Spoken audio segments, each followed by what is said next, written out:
Hi everyone, our group is doing our presentation on bilingual learners and pandemic inequalities.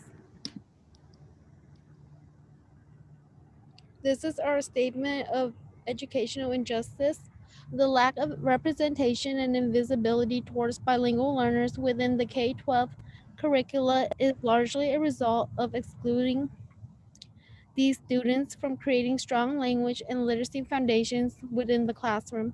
This may cause future consequences in their education, leading to a wider disconnect between bilingual learners in school. The pandemic has illuminated and intensified the issue that were already present pre-pandemic. Within the educational system, it has caused the current unequal educational outcomes and assistance for these groups of students. Alrighty, so firstly, we would just like to establish some key terminology. So as you can see from this list, there are various terms used to reference bilingual learners. Some of the most common ones that you have probably seen or heard are English language learner or English learners, where English learner is the current term used by the US Department of Education. However, we recognize that these terms are problematic for several reasons. As discussed in past classes, one reason in particular why these terms are problematic is because it privileges English in our society and schools. So, in other words, these terms perpetuate the notion that English is the standard or dominant language that all students should know and be able to speak, regardless of their other linguistic and language forms that they're bringing into the classroom. Throughout our presentation, we will be pulling on research and information regarding English language learners or English learners.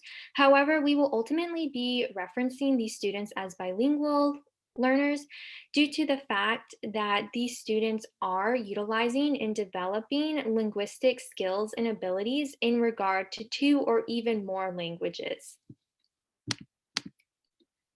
So, in regards to systems and institutions that perpetuate inequalities and injustices for bilingual learners, one system in particular that really impacts bilingual learners is racism.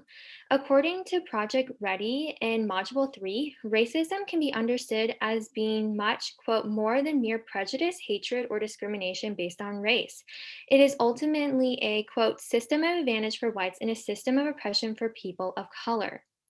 Pulling on Kimberly Crenshaw's term intersectionality, which discusses and explore the ways in which one's identities intersect and interact with larger structures and systems of power to create a really unique and particular experience for that individual, one can ultimately note that a student's bilingual identity is often intersected with their racial identity, which in turn influences their educational experience. The terms linguistic racism and ratiolinguistics helps illuminate the inequalities and discrimination that some bilingual learners may experience. Linguistic racism describes, and as similarly mentioned in past classes, the ways in which language is often used as a tool to perpetuate forms of racism. Whereas ratiolinguistics, on the other hand, not only illuminates, quote, the historical and contemporary co-naturalization of language and race, but in the context of Professor Enright and her colleagues' work, also the ways in which ratio linguistic categories, such as those of deviance and deficiencies, are present and perpetuated in schools.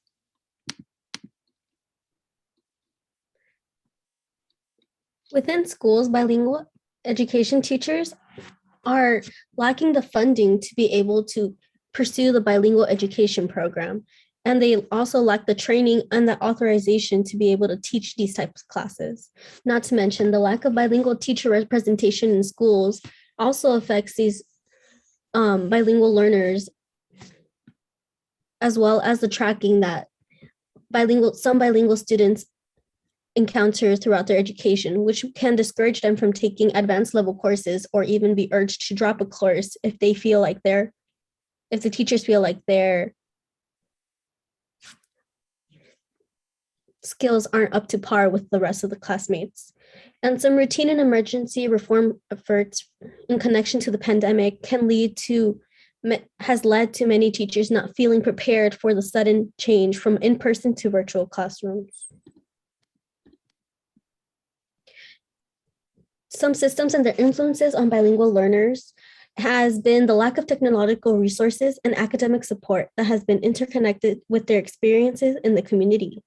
It has created barriers to the point where students and teachers are not able to communicate as they were in person. There also has been not enough resources for all students, since depending on the SES neighborhoods in which the students live in, there has been low access to stable internet connections or technologies like computers or tablets that can help them aid in their education, as well as reduce academic success, and which has led to limited amount of support and communication. And not having enough teachers with bilingual backgrounds and teaching methods has also introduced other problems within the pandemic. With these barriers, the concepts of intersectionality is presented and has created a negative effect for bilingual learners during the pandemic.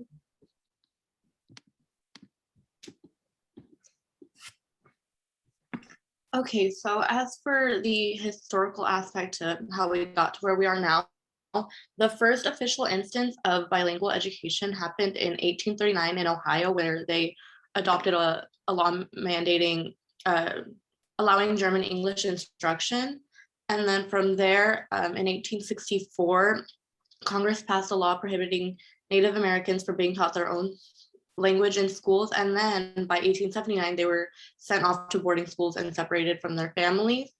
By 1889, both Wisconsin and Illinois passed acts that mandated children in public and private schools be taught in only English for the 3 R's, which is reading, writing, and arithmetic.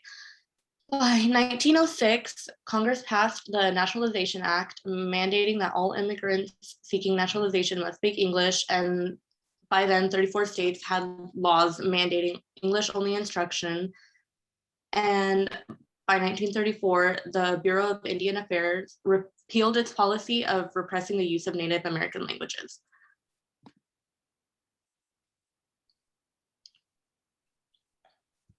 In 1958, the National Defense of Education Act provided aid to English as a second language program. The Elementary and Secondary Education Act was passed and provided funding for bilingual education, and under Title IX, Title VII, the Bilingual Education Act became a federal statute and mandated that all schools provide bilingual education. As we've read, in 1974, there was a landmark case that said that the lack of adequate instruction for English language learners violated the Civil Rights Act. In 1998, Proposition 227 was passed, and it said that all students must learn English as quickly as possible through a rapid immersion program. And this program had a very, very low success rate. Only about 7% of students came out being fluent in English. And then from 2001 to now, the No Child Left Behind Act gave parents the option to enroll their child in a bilingual education program, but it only had a time limit of 3 years. So no matter if the child was already fluent, after the 3 years, they were still opted out of the program. And then obviously by 2010, we all know that Common Core was rolled out in like 40 states, in most states. And then in 2016, California repealed Proposition 227 through Proposition 58. Some examples of bilingual learners being affected by the pandemic inequalities includes the linguistic restrictions that were set upon them. The linguistic restriction is defined as an ideology and practice that was used to conform and normalize and reform unequal and uneven linguistic power between language users. It's important because not only does it have to be historicized, but it needs to be taken into account for work in linguisticism, native speakerism, and sociolinguistics, because this can lead to a loss of self-confidence and identity for these students who speak more than one language. During the pandemic, it was magnified that race and class inequalities for students was the reason why some students were failing their courses. Within the US, students of color have seen their access to instruction diminish because the families do not own computers or tablets to be able to support remote learning. And some ideas to fix these prevalent inequalities would be to understand race and language teaching, whether it was in person and online, and also addressing and implementing a change to support students and teachers to create an atmosphere where learning a language other than English is promoted. A situation we have seen that happened recently was in California, where many English learners were at risk for intractable education loss. This happened in the LA area, where English learners are having difficulty assimilating to the new and broken way of learning the language. Some of the problems that were brought into light were the linguistic inequalities that were emphasized, such as limiting funding for education to only favor English only instruction, due to the fact that many believe that supporting any other type of education failed to assimilate students and wasted financial resources. And this is important to know because many school districts only meet the minimum requirements for schools to be able to learn a different language. Another reason is the unique challenges for English learners within the virtual classroom. Some of these challenges include not having distance learning resources for bilingual learners, such as having small groups or visual cues that can help them learn and work in understanding the subject and the language at the same time. Another is reduced opportunities for students to practice the language.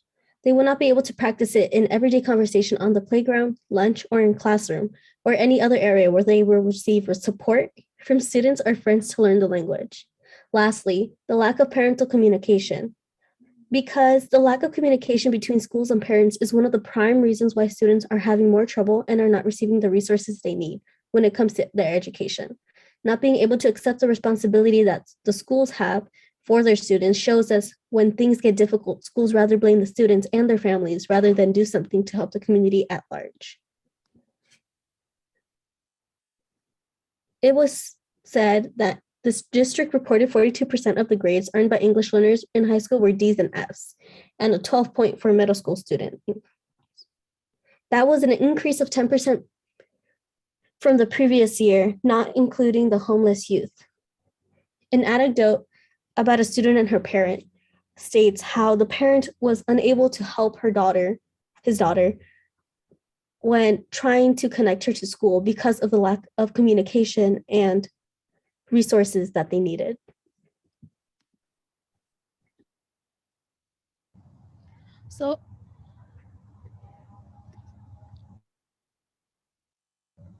So here are some personal anecdotes from me and another member of the group.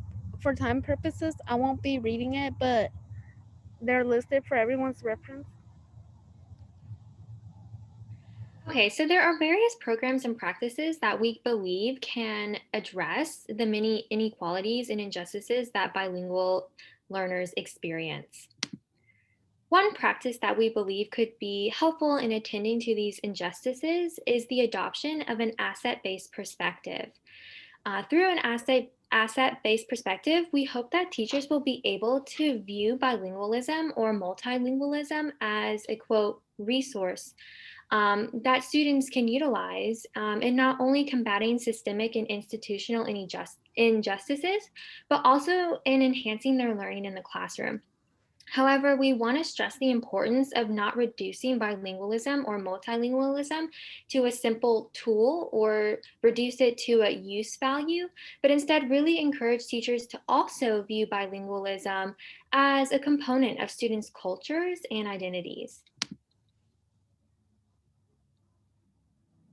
So for culturally responsive teaching, it is central to learning. It plays a role not only in communicating and receiving information, but also in shaping the thinking process of group and individual.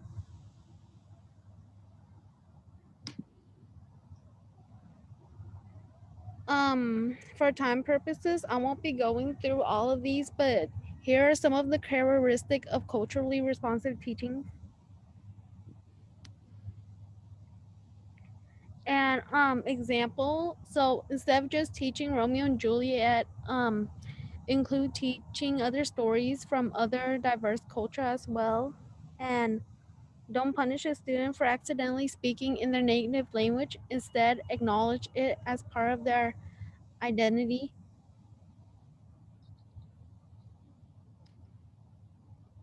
Lastly, we also believe that culturally sustained pedagogy could also be helpful in attending to the injustices that bilingual students experience.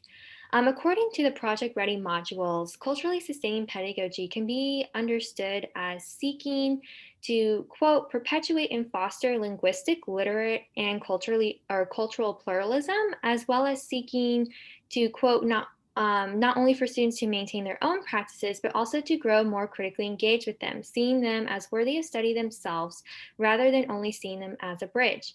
So, in regards to classroom instruction, we noted that culturally sustained pedagogy can be implemented by incorporating bilingualism into the classroom in a way where students are able to develop their linguistic skills and ability in regard to both or all of their spoken languages.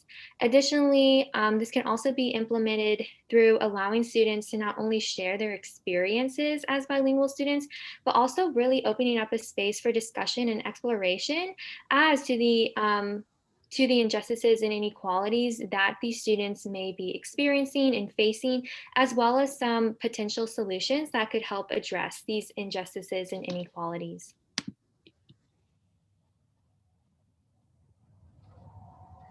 Here are examples of programs that aid bilingual learners in the pandemic. So the first program is the National Association for Bilingual Education. Their mission is to advocate for educational equity and excellence for bilingual, multilingual students in a global society. Teaching English to speakers of other languages advances the expertise of professionals who teach English to speakers of other languages in multilingual contexts worldwide.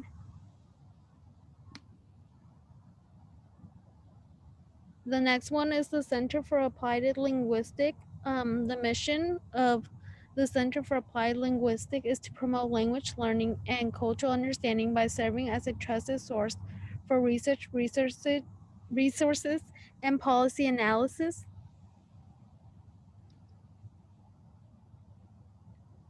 And other suggestion and solution. Um, Schools should authentically re-engage EL's family in linguistically and culturally compassionate way. Schools should treat ELs in a holistic manner, recognizing that their linguistic development is inseparable from their academic development and the social emotional well-being.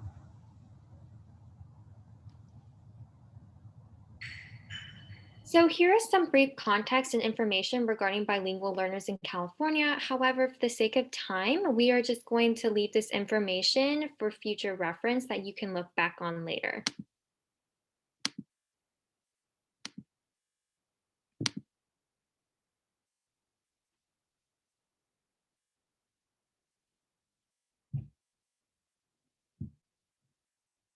Okay, so for our concluding thoughts, the issue is that we need to find a way to let bilingual learners learn with the same equitable opportunities like other students to close the learning gap due to language barriers. As we've seen, this problem was exacerbated through the pandemic, and it highlights the underlying problem of racism in different contexts, such as language, cultural, and student needs. We need to be able to ensure that every student is given the opportunity to be successful.